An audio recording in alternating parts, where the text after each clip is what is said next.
Meanwhile, James was enjoying himself.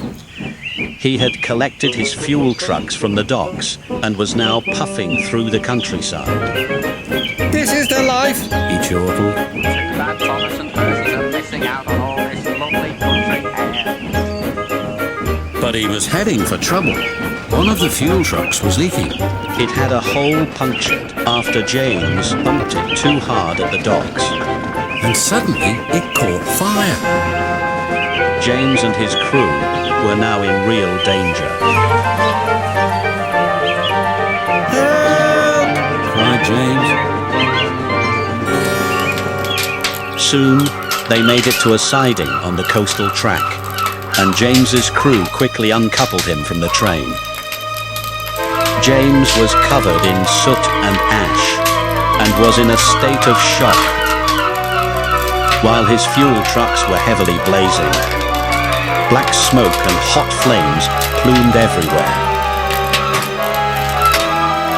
Luckily, James's driver found a telephone by a shed and ringed for the fire brigade. "James's trucks have been set on fire," reported his driver. "It's fuel and it's dangerous." As Thomas and Percy approached the junction, they saw the smoke and a guard waving a red flag.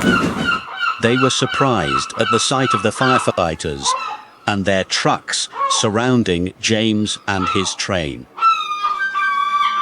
"Fire and smoke," they exclaimed. They were glad James wasn't hurt. "What happened?" asked Thomas's driver. "Sparks from James's funnel have set the fuel trucks ablaze," he called. And the truck in the middle of the train sprung a fuel leak. "The firemen have got things under control, but it's quite a mess."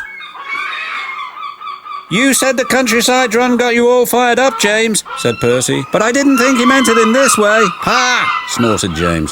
Absolute rot. "It was the stupid truck's fault, not mine." I'd expect you to take sides from useless trucks. You're such a silly little engine. "It's safe to proceed now," called the fireman. Thomas and Percy puffed slowly by, but now they felt sorry for James. They knew that the accident was his fault, but said no more as they puffed on. James was also relatively quiet.